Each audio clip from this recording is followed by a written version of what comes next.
Welcome to Trailhead Online this special weekend. This is the first weekend of the new year, and we are so glad that you have chosen to join us and be a part of what's going on.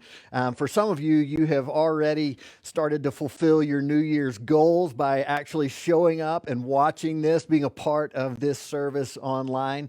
And in that vein, in that heart, I want to ask you a question as we get started this morning. So this is an all participate question, so get your emoji hands ready for the comments or however you want to raise your hand here. But here's the question. How many of you have set goals or resolutions for this year? If that's you, raise your hand and let us know that you have set goals or resolutions. I know our church well enough to know that there are plenty of people who have said, I just don't do the whole New Year's resolution thing. Some of you have said, I tried that a long time ago and I'm not doing that anymore. So let me rephrase the question. How many of you would say that you have hopes and dreams for this year? If that's you, raise your hand and let us know. I think all of us can probably agree that is true for all of us, right? The new year is probably the most hopeful season of the year because we're looking out at the new year and we're looking at all the possibilities and saying, this year, this is going to be the year that I actually write that book, the one that I've had rolling around in my head for so long, the one that I've been toying with or playing with. This is the year that I am going to make it a reality. For some of you, you've said this year is the year that by December 31st, I am going to have transformed this body and I am going to be chiseled and I'm going to be cut and I'm going to be looking incredible by the time we get to the end of the year this year. Maybe that's where you are, or maybe this is a time where you say, you know what, I have always had the dream job in my head and I'm finally going to transition to where I am moving toward that dream job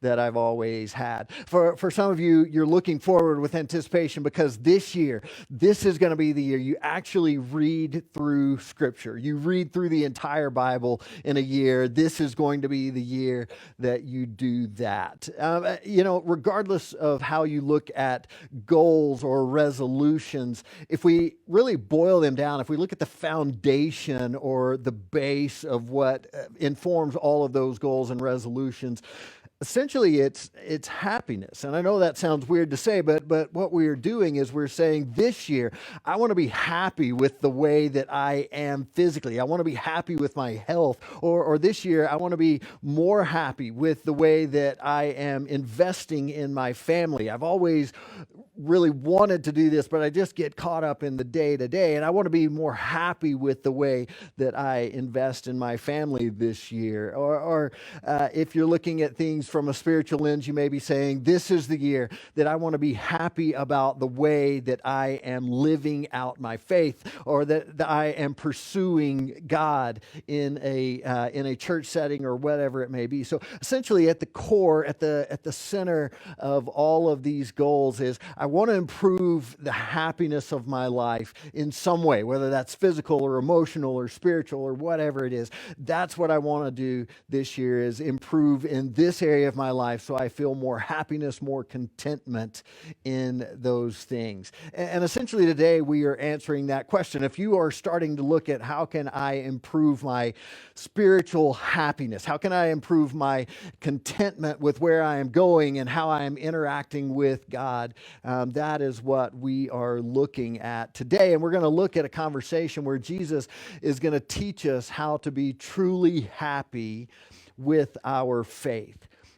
What we are doing is, we're talking about happiness in our faith, but we are also kicking off a new series this weekend that I am extremely excited about, a series that we are simply calling Seeking Him. This series is one that it contains a workbook that we are going to be walking through. I'll tell you more about this in a few minutes, but really what we are doing is over the next 90 days or so, we are starting to ask the question, what can we learn from Jesus, and how can we start actually walking in the ways of Jesus? How can we start doing the things that Jesus did and living the way that he lived? This is something that I believe will give you incredible contentment and joy in your faith. I think this can be one of those times where, as we focus intently on hearing from Jesus and doing the things that he tells us to do, I think this could be a point of spiritual transformation for all of us. I really do. So I'm excited that you're with us and are taking part in this Seeking Him series. And like I said, we will come back to that. We'll talk more about that as we get to the end. But today, we are going to look at what Jesus does to help us understand how to be happy in our spiritual worlds day after day after day. In order to get there, we're going to look at a simple conversation that Jesus has with his disciples. And that conversation is found in the book of Luke, Luke chapter 6. But let me just give you a little context before we dive in and before you start looking at the verses with us. If you open to Luke chapter 6, what you're going to find is that there's actually something that's kind of surprising that takes place here. Jesus is, to some degree, paring down the people that he is focusing on and spending time with. So to this point in the book of Luke, we have seen Jesus and he has been healing people. He has done some incredible things. And so there are huge crowds that have started to follow Jesus by this point. And in chapter 6, he does something that maybe you didn't know he did, kind of surprising. He says, I am going to focus not on the crowd, but I am going to focus my attention on just a few men. And this is where I'm going to spend the majority of my time. And so in chapter 6, Jesus actually identifies and calls out the 12 who will become the 12 disciples, the 12 apostles, as you may have heard them referred to. And I would encourage you at some point in time today, go back and look at that list. You may be surprised at who's on that list and who's not. In fact, this guy, Luke, who writes this book that we are in, he is not one of the 12 disciples. He's not one of the 12 apostles. And I would love to have a conversation at some point about why he's the one writing this book. We'll do that at some point. We don't have time to do that today. But the idea is that Jesus is narrowing down his focus. He's choosing 12 men that are going to now be his disciples. And really, for the remainder of the chapter, what he's doing is he is talking to those 12 men. And he is saying this. He's saying, if you want to be fulfilled in this journey we're about to take, if you want to find happiness and contentment in this relationship that we are about to form, there is one key element that you have to pay attention to. If you want to be fulfilled spiritually, if you want to grow spiritually, if you want to find happiness in your relationship with God, there is a key element that you have to pay attention to if you want to get there. That's the conversation that he's about to have. And in order to open this conversation up, he starts off with an illustration that really applies to all of us. And so I just want to read you what he says in verses 39 and 40. Jesus starts off by saying this, giving them this illustration. He says, then Jesus gave the following illustration. Can one blind person lead another? Won't they both fall into a ditch? Students are not greater than their teacher, but the student who is fully trained will become like the teacher. There's so much here that is important. But basically what Jesus is saying is this. He's saying at some point in all of our lives, if we are going to be transformed, if we're going to grow, if we're going to get to a next level, a new stage of what we're doing, we have to become trainees. We have to be willing to listen to someone who is a step or two further down the road than we are. We have to be willing to take their input and their advice and learn from them. He says it this way. He says, can the blind lead the blind, right? If we are all at the same place and we're just holding hands and going for it in life, says eventually you're just going to fall into a ditch. You're going to hit a place where you can't do it. But if you have a trainer, if you have a teacher, if you have a mentor, he says eventually you get trained well enough that you can become a mentor yourself. You become like the teacher. Let me ask you a question. Have you ever been to a gym in the month of January? If you have been there, you know that it's probably like the picture that we are putting on our screen. It's a place that is absolutely packed with people. Everybody decides they're going to the gym in January. And so if you go into a gym, chances are you're not going to find any machine open that you won't open, particularly if you're looking for a cardio machine, if you want to do the treadmill, if you want to do, any of those kinds of things. Maybe that one old broken down stationary bike, the one that has the handlebars that you hold on to and the fan that blows in front of you in the wheel. Maybe that one is open, but even at this time of year, that is probably taken. This is the time of year where everyone has the plan of going and getting healthy and reshaping, transforming their physical bodies. If you go to the gym this month, what I would encourage you to do, though, is I would encourage you to look for one particular relationship that plays out in the gym, because you see it every year. Every single January, you are going to see certain people that come in and they have no idea what they are doing. They kind of look at the machines and it's like a deer in the headlights. They're probably picturing themselves swinging from these cables or doing things that are totally inappropriate with the machines that they are looking at. And so there are a certain number of people that say, you know what, if I'm going to be serious about this, if I'm really going to make the progress I need, I have to have a trainer. I have to have someone who actually knows what to do with these machines, who actually knows how my physique works, how my body is put together, and I need them to lead me and direct me. Every good trainer will do a few things. So if you pay attention to that relationship, what you'll see is there are trainers who will, first of all, tell the trainees what they're about to do. So they will announce, hey, we're going to go to this machine over here. This is going to work this part of your body, and we're going to be doing exercises in this way. And then not only will they tell them what to do, they will probably actually lay down on the bench, get on the machine, whatever the machine is, and demonstrate. This is what I want you to do when you are on this machine. I don't want you to do it this way because you might hurt yourself. I don't want you to get too anxious or go too fast. And they will demonstrate. This is the pace that you need to use, all of that kind of stuff. This is the way you need to breathe. Eventually, the trainee gets on and just imitates what the trainer has told them to do. Jesus in this section is just very clearly saying to us, if you want to advance in your spiritual world, if you want to get to the place where you are happy with how you're experiencing God and how you are moving forward spiritually, you might need a trainer. Everyone at some point in time needs to be humble enough to say, I'm going to be a trainee and I'm going to learn from the ways of others. If nothing else, over the next 90 days, what we are hoping that you will do is we are hoping this will be in a time of intense focus where you are being trained by the teachings and the ways of Jesus to understand what he's saying and to follow what he's telling you to do. If you continue going down in this conversation, we'll jump down to verse 46. Jesus continues to interact with his disciples, and he tells them really what the secret is to this trainer-trainee relationship. And I think this is really the key for us if we want to experience happiness in our walk with God.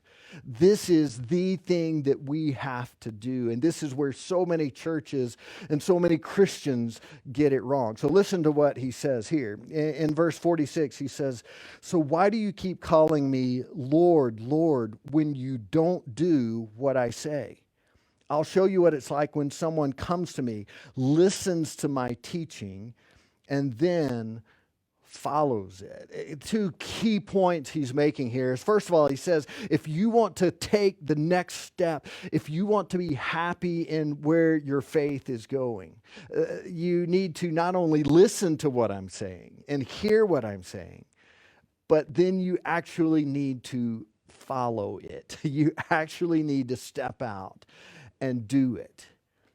Think back to our scenario in the gym where you've got the trainer and the trainee. How ridiculous would it be to buy a gym membership and to show up, to pay for a trainer, to show up week after week after week, and just to continually listen to the trainer? How insane would it be to say, okay, after 3 months, now I have an incredible knowledge of how all of these machines work, but I have never done one single thing to actually take advantage of them. I've never used them.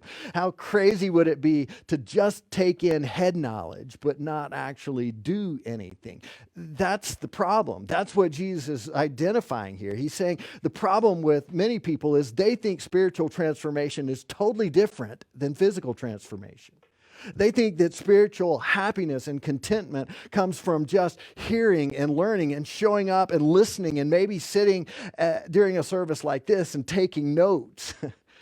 But Jesus says that is only one part. If you really want to be content, if you really want to feel that you are changing your world, then you have to also do the things that I am telling you to do. You have to step in. You have to actually start actively living this out. That's what Jesus says is the key to having happiness in our faith journey. It is all about learning and then applying, actually doing the things that he's telling us to do. He goes on and further illustrates this with a story. And this is one of those stories that even if you haven't been around the church, you've probably heard this from Jesus at some point in time. You've probably heard this story.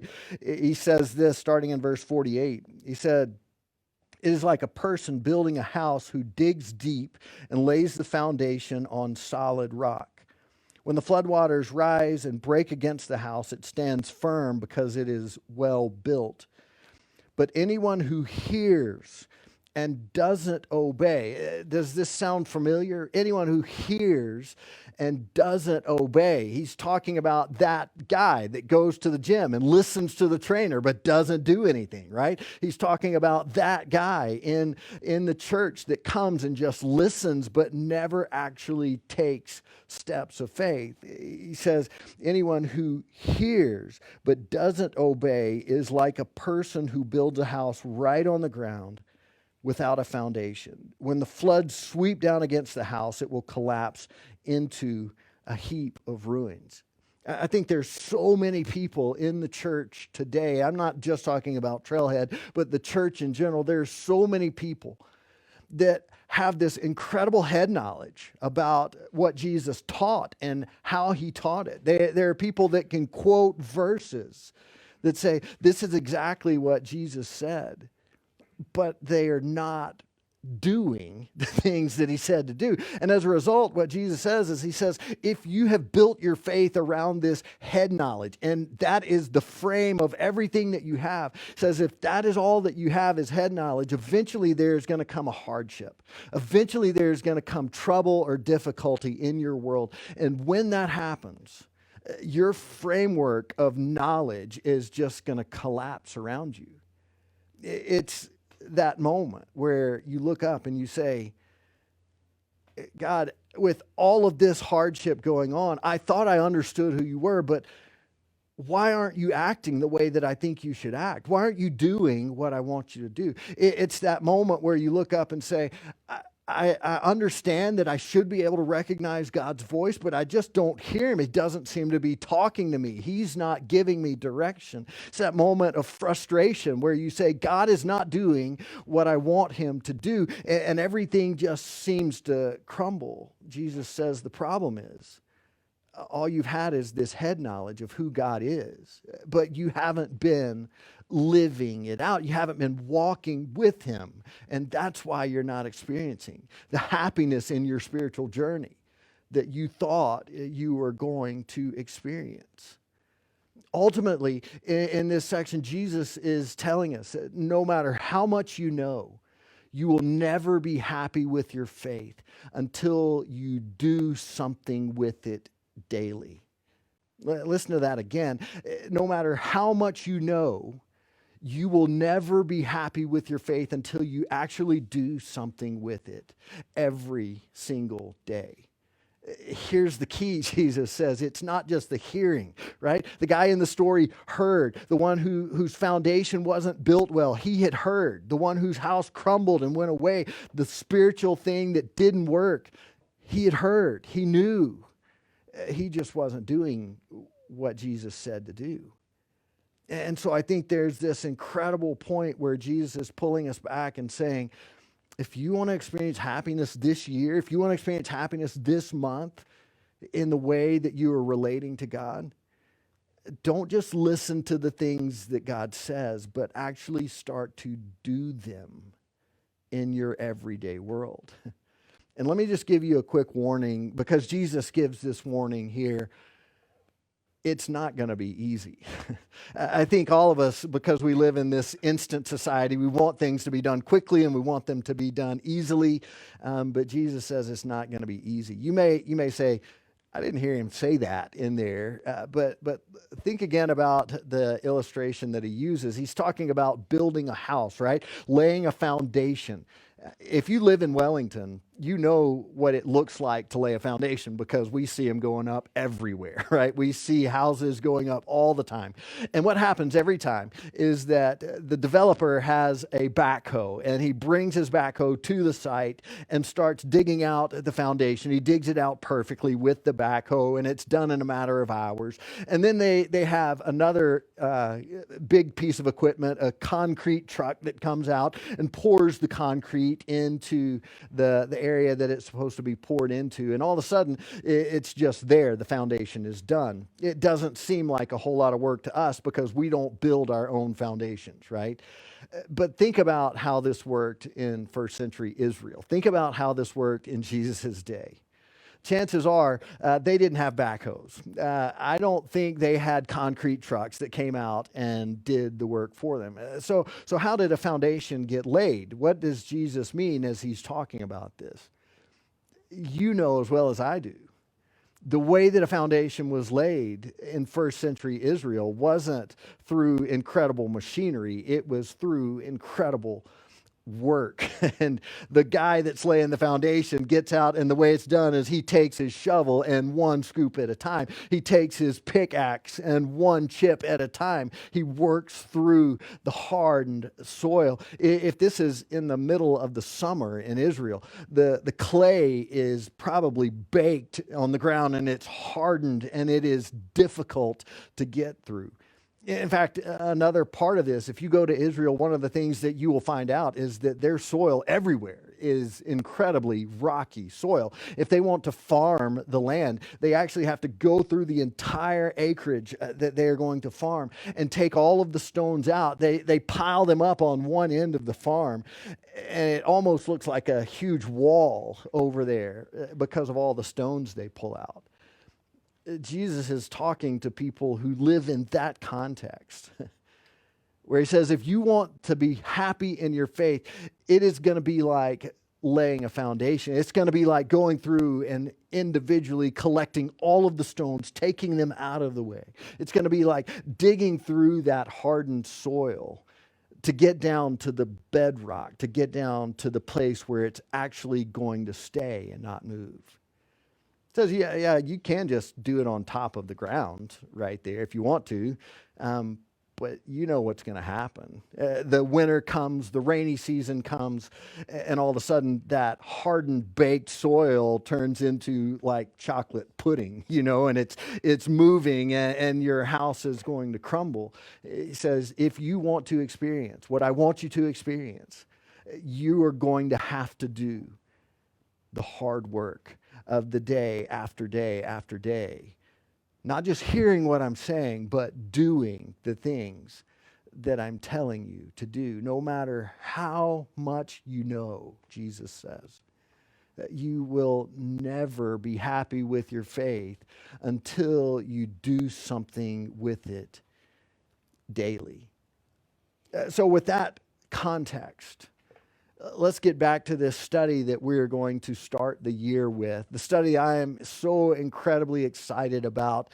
I think it is going to be something that is truly transformative for us as a church, for us as individuals. This is something that will help us experience exactly what Jesus is talking about. Experience discipleship, experience purpose, experience contentment in the way that we are relating to God. And with that understanding, what I want to do is I want to challenge you to do 4 things. I know that sounds like a lot, but like we just said, this is not necessarily easy. It is intentional.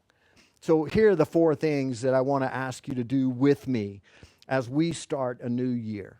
Okay, first of all, I want to ask you to be present with us for the next 13 weeks. I want to ask you to be a part of these services that we are doing online every single week for the next 13 weeks. Maybe you can't make it exactly at the time that the service airs, but since it's online, you can go back and watch it. Hopefully at some point during this 13 weeks, we are actually going to start meeting in person. And I know some of you, because of issues related to COVID, you will not be able to meet in person, but we will have them online. So plan right now, commit right now to being a part of every service over the next 13 weeks. We need each other in that way. Second of all, the second commitment is I ask you to get one of these books. The digital copy is probably not going to work for you because this is an actual workbook. There are a lot of places to fill in the blanks, a lot of places to write. And so I would ask you to get one of these books. We have ordered a number of these books for you, for Trailhead Church. And so we are selling them at $10 a book. That's about 50% off the retail price. Even if you can't pay $10 for your book, please get it. Be a part of the study. We are going to have them starting now at this building, outside this building. So you can pay online. You can bring a check. You could bring cash. You could mail in a check if that's the way you want to do it. Or if you can't afford it, you can just come pick up a book whenever you are ready to come pick up a book. But the commitment is get the book and be a part of the study. So that means probably 5 days a week. For the next 13 weeks, you're going to spend 15 to 30 minutes doing devotionals in this book to go deeper as we seek Him together. That's commitment number 2. Commitment number 3 is this, and this is where it starts to get more difficult. But I am asking you not to do this alone. Don't do this isolated in your home, if at all possible. I'm asking you to find just a few people, maybe 2 or 3 people that you trust, that you know you can be around. Maybe you can have them in your home on a regular basis. We're not talking about doing this in groups of 10 or 15. We really want to limit the size of the group for purposes of not spreading illness, right? But I believe that some of the conversations that you will have around this material in your groups may be the most powerful thing that you experience in this whole entire series. So get the book and plan to be a part of a group. You may say, I don't know how to connect. I'm not sure who to ask to be a part of this. If you are in that group that says, I want to do this, I want to do it with others, but I'm not sure how to do that, I don't know who to contact, let us know. We will connect you, okay? We have a sign-up list that would help you get connected to others to do this study with them in those small groups of 2 or 3 or 4. So plan to do this with others. That is commitment number 3. And fourth and finally, the last commitment is just do it. As you have God speak into your life, as Jesus leads you, as you learn from His teachings, don't just take it in as head knowledge, but actually do it. There may be parts of this study, there will be parts of this study that will ask you to be honest. Honest about where you are in life. Honest with the 1 or 2 or 3 others that you are meeting with. I'm just saying to you, if you want to be transformed spiritually, do it. It is hard work. It is not something that we look forward to at times, but it is absolutely worth it as you get down to the bedrock that Jesus wants you to get to. There will be times where it asks you to pray in certain ways. I'm just saying, do it. Step in and start living this out, not just as something that you've heard about, but something that has transformed you. That is where you will find happiness and contentment in life in a way that maybe you have never experienced before. Guys, ultimately, this is called discipleship. It is transformative. It will change the way that you look at faith altogether. And so I'm asking you, do it. Don't just hear it, but do it. This is a time where I believe God is saying to us as Trailhead Church, I want you to humble yourselves long enough to be trainees of mine. I believe that God is saying for 90 days, I want you to be intense. I want you to be focused, not only to hear the things that I'm saying to you, but to start living them out day after day after day. If you want to find happiness in your spiritual world, this is the key to doing it well. Let's do it, and let's do that together. Let's go to God and ask him to help us with this. Father, we are so incredibly thankful that you are a patient, loving God. We are so thankful that you're a God who offers new hope, new mercy every single morning. And I pray that we would experience that over and over as we begin to walk with you. Give us the discipline that we need to follow you in this time. And Father, I pray that this year, this 90 days would be a time that truly leads us to the life that you want us to have, a life that is abundant and joyful in you. We love you so much, and we pray these things under the authority and the power of the name of Jesus Christ. Amen.